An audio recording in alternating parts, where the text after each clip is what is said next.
legendary men's designer fragrances. So this video is mainly about kind of the most well-known, the most tried and true, and just most popular in general fragrances. And as always, everything I mention will be available on the Amazon associate links down in the description below.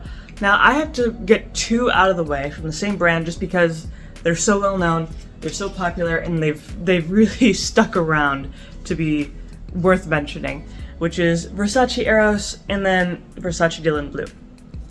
These two, at least at the moment, are, and they have been for quite a few years, kind of the cream of the crop. They're really on top of the mountain, and it's a pretty good reason. Now, these have very different reputations. Versace Eros, I think most people know this is primarily a clubbing fragrance, extremely strong because it's meant to last all night. Great projection, beast mode longevity, like 12 hours. I would say in terms of how it smells, it actually smells really nice. What I like about it, it has a very pleasant vanilla note that really rides through the whole, as long as it lasts, basically. Very nice, warm Madagascar vanilla. Now, Dylan Blue is a completely opposite monster here. This is more of a crisp and fresh daytime scent. Has some kind of metallic notes, it has some aquatic notes, citrus, that sort of thing. Meanwhile, Versace Eros is more of a warm and heavy type of fragrance, even borderline cozy. But both of these, definitely legendary because, first of all, they're both extremely popular. And second, their popularity has lasted a very long time. And it does not seem like they're going to be dwindling anytime soon. Now, the thing with Versace Eros, it is becoming a little bit oversaturated. Lots of people wear it, which kind of takes away from just it in general. But besides that, they both do smell very good. They're both very strong, great performers, great projectors, great longevity. Bonuses on every corner for both these fragrances. Just the main downside is that they are used very often. So if you do wear either one of these, there's a good chance you will encounter someone else also wearing one of these. But besides that, again, they just smell really nice. Now, moving on to something that's a bit harder to find these days, Dior Original. So the thing about this, there are many types of Dior Hommes. This is the original, which is for some reason a bit harder to find these days, compared to the Eau de Toilette, which is readily available. Now, I think that the original here is one of the best smelling options. Another option is All for Men, which is also hard to find, unfortunately. But both have very nice, kind of just crisp, fresh, breezy, kind of clean laundry type of vibes to them. An iris note thrown in for a touch of sweetness, not too much sweetness, mainly just some of that natural freshness that the iris can offer. But pretty much anything from Dior, period, is just classic, wonderful, very attractive. Now, the exception is to kind of double take on Dior Sauvage, which is nice, but also kind of similar to Versace Eros in terms of that it is extremely oversaturated. Pretty much every man at some point has worn Dior Sauvage or has smelled someone wearing Dior Sauvage. So even though it is nice smelling, it can be a little bit oversaturated. If you can get your hands on the Dior Homme Original, then you're in luck, because this is very unique smelling. Because it's hard to find, there's fewer people wearing it, but in general, just a very pleasant, fresh, very natural type of smelling fragrance. Now, another one which I have to mention because it's a classic and it's still relatively popular, which is Acqua di Gio from Armani.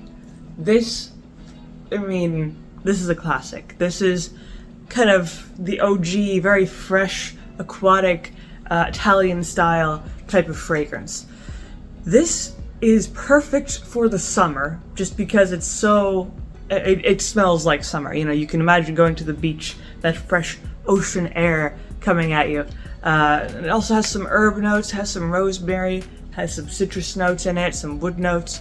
In general, a very, very natural type of fragrance. The downside being that it's not very strong. Even though it has tons of notes, it's not very strong. I would say longevity is pretty average to less than average, 4 to 5 hours, which isn't great, but it is a relatively light scent that's kind of meant for hot weather, so you want to keep it light and fresh, so you can't really expect it to last too long. But in general, just how it smells, it's quite nice.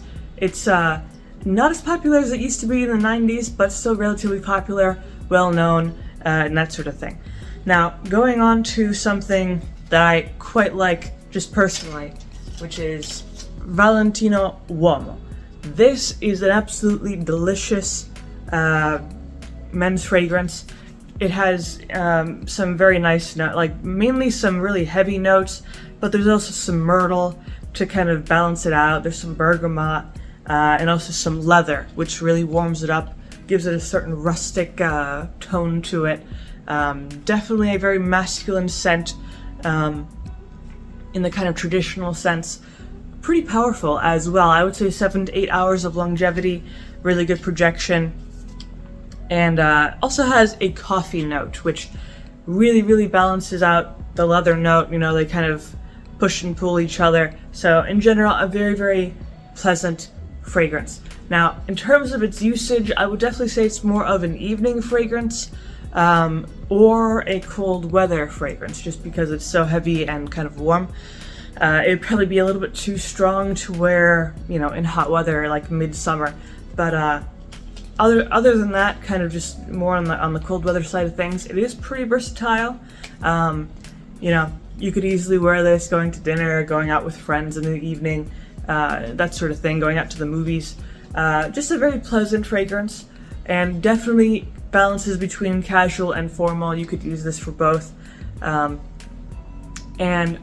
I have heard this being used as a clubbing fragrance as well, although I do think it shines better as, you know, not quite as a clubbing fragrance, mainly because it can't quite hold up to the longevity like Versace Eros has, and other fragrances that are similar to that, like 1 million Paco Rabanne. But in general, very well balanced fragrance. I think Valentino Uomo is just kind of a nice classic go-to fragrance where you don't have to think about it too much. You just know it's gonna be good, so you don't have to worry about it for as long as you wear it. But that is pretty much my list for these types of legendary fragrances, or at least fragrances that are very popular and kind of tried and true. But hopefully you found this video helpful, and if you did, of course leave a like and maybe subscribe, and I make videos throughout the week, so stick around for those.